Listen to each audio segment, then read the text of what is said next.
So the Samsung Galaxy S25 Edge, this phone has gotten people riled up. And that's why I actually wanted to review it for myself to check it out and see if it is worth buying. Because if you go on Twitter, if you go on YouTube, there's a lot of people talking about it and saying this phone shouldn't exist. People are saying that this phone is a scam and Samsung is just trying to scam their customers. And believe it or not, I actually understand where those people are coming from. Because this phone did release at $1,100, and for that price point, people are expecting some very good results. But Samsung actually decreased the battery size here. We're getting a 3,900 milliamp battery, and we're getting that in a phone priced at $1,100. So people are looking at this phone and they're comparing it to something like the Galaxy S25 Plus. That phone did release for $1,000, so it released for $100 less. It does have a zoom lens, it does have a better battery. So if you just look at the raw specs, a lot of people are saying that this phone isn't even as good as the S25 Plus.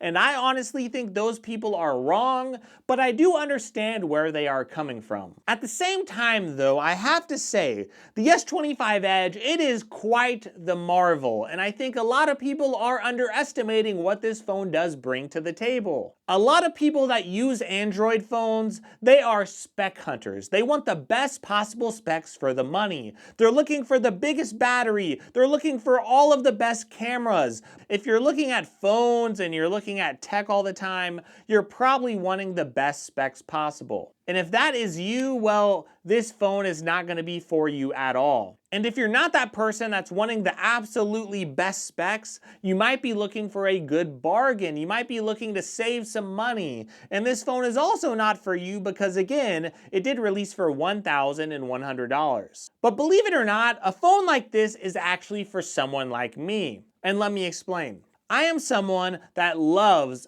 thin and light phones. In fact, I like to buy smaller phones. I love something like the Google Pixel 9 Pro because the size, it's just a lot more manageable in my hands. So I don't like to buy phones like the Galaxy S25 Ultra. I don't want a large and unwieldy phone, but normally I'll buy one because I need to buy one to get a really nice camera. So I'm someone that likes phones that are either smaller or lighter to hold. I want something that's a lot easier to carry and easier to use on a day-to-day basis. Now, the next thing you need to know is I'm also someone who doesn't really use a zoom camera very often. I just need a nice camera on occasions as far as the main camera, and that's why I love my Samsung Galaxy S25 Edge. The main camera on this, I'm using it right now, it's a 200 megapixel main camera, and also if you look at everything else with this phone, the display is amazing. It's a great AMOLED screen. This phone has great performance with the Snapdragon 8 Elite and 12 gigs of RAM. It has pretty much everything that I would want in a smartphone. There's only one major issue, or an issue for some people at least, and that's going to be the battery life. You see, my battery life, if I'm looking at battery life on this phone, I do get about 4 to 6 hours of screen on time during the day, and this phone does typically die around the end of the day for me. And you can even get up to 7 hours of screen on time if you mess with some settings, maybe you turn down the resolution a little bit, or maybe you turn down the refresh rate, things like that. But for me, I turned all of the settings on the maximum resolution, I just had the standard performance profile, and I was still getting around 5 hours on average of screen on time. Now that will vary depending on what you do on your phone, no doubt about it. But that battery life is going to be more than good enough for your average user out there. A lot of people, they're scaring people away from this phone saying the battery life is absolutely horrendous. And if you are a tech nerd that's always on your phone, I completely understand that. But a lot of people out there, they're not going to use their phone 5, 6, 7 hours a day. And this phone should last through the day, I would say, for your average person. I do wish Samsung did use better battery technology. OnePlus did actually recently come out with a phone, the OnePlus 13, that did come out with battery tech that is actually able to fit more battery size in a smaller form factor. So I wish Samsung would have actually applied that to this phone, but they are trying to be a little little bit conservative, of course, because of their past with some battery issues. But the battery life, I just want to start off there. It is actually good enough for me. And whenever I look at the design, this is why you're buying this phone. This phone is thin, this phone is light, this phone is going to feel remarkable. In fact, I had this and the S25 Ultra in my hands, and it is a monstrous difference. I just can't see myself going back to something like the Galaxy S25 Ultra personally. Even though it's a great phone, it has the S Pen, it technically does have faster charging. That is one other very minor compromise here to me. This phone does have 25-watt charging, not 45 watts, but outside of that, this phone is basically giving me everything that the S25 Ultra provides. All I really have to sacrifice is the battery size and the S Pen, and I do have to sacrifice, of course, that good zoom camera, and the ultra wide is a little bit worse. Now, that is a lot of compromise for some people, don't get me wrong. If you find the S25 Ultra on sale, it is a better overall phone with better specs. But the feel in the hand, that is very, very important, and the design of this phone is incredible. This phone does weigh about 164 grams, at least on my scale. So foldables, yeah, they might be thin because they could spread out all that weight in the battery over a larger size. But to get a very premium smartphone with a build like this, with a 200 megapixel camera, we haven't really seen that done, at least very often in the smartphone space. There's a reason why the Z Fold 6 and the Z Fold 5, even a lot of these foldable phones, they haven't been releasing with super awesome cameras, because it is quite the feat. It is quite an impressive engineering thing to actually fit a 200 megapixel camera in a phone like this. For a lot of you out there, you're going to want a bigger battery. If you're a tech nerd, if you're looking for a zoom camera, this phone isn't for you. If you're looking for a bargain, this phone isn't for you. If you're looking for a $400 or $500 phone, or again, that really awesome 100 times zoom, this phone is not for any of those people. But it doesn't mean this phone shouldn't exist. This phone is for those people that don't need a great zoom lens. Maybe they're okay taking an hour or two off their screen on time, and in exchange they get a much better designed phone that is just a lot lighter, a lot thinner, but it's also made of nice premium materials. If that's important to you, well, you're not sacrificing a whole lot if you're not on your phone 6 or 7 hours a day. For a lot of those people, this phone will still last through the whole day anyway. You're gonna charge it at night. And if you don't use the zoom camera, you're not going to miss almost anything with this compared to the S25 Ultra. Again, there are some minor compromises, but it's really going to be worth it for a lot of those people. But what you have to understand is the main value of this phone, it's going to be found in the design. It does have the Snapdragon 8 Elite. It does have a great processor. They didn't put a bad processor in this phone, no. You get the best processor you can get on Android.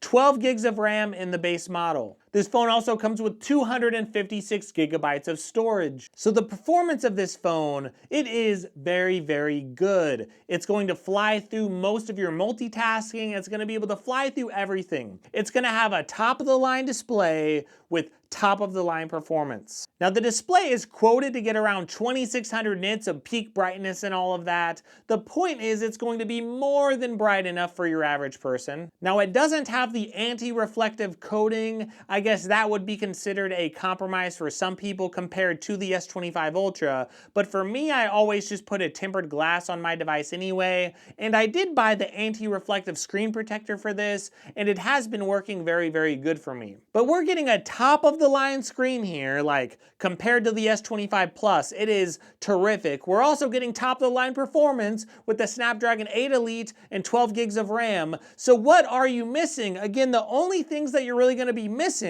are the nice zoom camera that you do get on the S25 Ultra. You're also going to be missing the nicer ultra-wide because we get a worse ultra-wide camera here. And you're going to be missing a little bit of battery size. So those aren't super big compromises for your average person. I know some people might prefer a little bit more charging speed, or maybe you want that anti-reflective display. If you want something with all of the specs, the S25 Ultra is the way to go. And if you're someone that doesn't need all of the specs, but maybe you still want a larger battery, well, the S25 Plus is there. But the S25 Plus won't have as good of a camera as this. The pictures look phenomenal out of the main camera on the Galaxy S25 Edge, and the video quality is very, very good as well. If you are wanting a top-end phone with great picture quality and great video quality, this phone is definitely the way to go if you do want a thinner and lighter phone, but you still want a great main camera. This phone has that, and it's really, really awesome for me because I am someone who wants a great main camera, but again, I just don't use that zoom camera all that much. Now, the ultra wide isn't quite as good as you're going to see on the S25 Ultra, but still, it is a nice ultra wide camera overall. But for me to be able to record nice 4K video and to get great pictures of my kids, that's what I want. So let's summarize everything and really see if it's worth it for you. Are the rumors true? Is this phone a scam? Well, I would say no, it's not a scam, but I will say that there is a large audience online that this phone just isn't for. This phone is for those people that want a thinner phone, a lighter phone, and for someone that doesn't need a zoom camera, and they're okay with a little bit of a smaller battery. Think of those people that might work for a living and they're not on their phone on TikTok all day whenever they're at their job. Maybe they take some nice business calls, but they're working 9 to 5, occasionally taking a call, using their phone on their lunch break for 30 minutes, and then they go home to relax. Maybe they talk to their family a little bit, watch some TV, and yeah, of course they're going to get on their phone a little bit, turn on a podcast here or there. They might get 3 or 4 hours of screen on time at the end of the day, and their phone is still going to last through the whole day if they get the S25 Edge. That is who would buy this phone if you're someone that wants a good phone, that feels good in the hand, that's very lightweight and premium, it feels great in your pocket, and it does have a terrific main camera. So if you don't need that zoom camera, and you still might want all the nice premium features of a great smartphone, that's who this phone is for. And honestly, I think there's a large audience for that. I think there's a lot of people that could get by with 4 or 5 hours of screen on time on their smartphones. And I think there's a lot of people that still want the top of the line phone with the top of the line processor with a terrific screen. And they just want something that feels a little more comfortable in the hands, and they want a better design. So there are a lot of people that should not buy this phone. There are a lot of people that should buy the S25 Ultra. And there are some people that might not need that really great main camera, and maybe those people should get the S25 Plus, because the S25 Plus still has a decent camera. It does have a bigger battery, and actually, if you look at the S25 Plus, it's actually pretty lightweight in general. In fact, if you're going from the S25 Plus to this, you're not going to notice a massive difference between those two phones. But even for me, if I go between this and the S25 Plus, I don't want the S25 Plus because I do want the better main camera sensor. And I'll sacrifice the telephoto if I get a better main camera and I get a lighter phone. So this phone for me, it's refreshing, it feels great to use, I enjoy it, and it does last for me through most of my days with no issue at all. And if it does die a little early on one day out of the week, well, maybe I can go touch some grass anyway. But it's got my wireless charging, of course it's got water resistance, it has all the features I'm gonna need in a smartphone, and it's just missing a couple of features that I don't really use, and it's missing one feature that, yeah, I would like a bigger battery in my phone, but it is still big enough for me. And I think a lot of people out there, the battery is gonna be big enough for them, and they're going to enjoy the design, and it's gonna be worth paying that little bit of extra premium for that. But yeah, if you're a bargain hunter out there looking at deals on Chinese phones overseas and you see the OnePlus 13 and you just see it for a much cheaper price, of course if you're finding those phones, or maybe you're looking at sales and sale prices and maybe you're comparing it to the retail price on this, which isn't really fair because this phone will go on sale too. Of course, if you're one of those people looking for deals, or if you're looking at specs, all of those people should look elsewhere. And I can completely understand why those people think this phone isn't for them, but those people aren't me. I bought this phone with my own money. I sold my S25 Ultra so I could use this phone. Samsung has no input on this review at all. I'm not some magical Samsung knight. In fact, I actually prefer the UI on Google Pixels. But this new UI is pretty awesome. So I'm not someone who's just gonna defend this phone for no reason. But I honestly like it a lot, and I think a lot of people are being way too critical about it. And if you're one of those people that's very, very critical, again, I understand your feelings. I understand why you want those better specs. You want want that bigger battery, you want that telephoto, and I completely understand where you're coming from. Maybe you don't value a lighter phone or a thinner phone, and you might be one of those people that didn't ask for this. And if that's you, that's fine, because the Ultra exists and you can get the S25 Ultra. But for me, the S25 Edge is worth buying. It's a great phone, and it's a great phone for me, and I'm going to enjoy it whether other people do or not. So some of my audience I know will, and I'd say most of my audience will probably go look for a mid-range phone or some type of really good budget phone. So if that's you, hey, I have plenty of reviews on budget phones and mid-range phones, and I review a lot of Android tablets on my channel. So feel free to check out all those things. If you are interested in this phone though, check the links in the description, because that's a great way to support my channel. And another thing you could do is subscribe to my channel, give me a like on this video. But either way, I do hope you enjoyed it, because I'm just here to help out my consumers and give the best advice I can. So please leave a like again. So thanks so much for watching. I hope you have a great day, and I hope no matter what you're going through, I really, really hope you enjoy your week.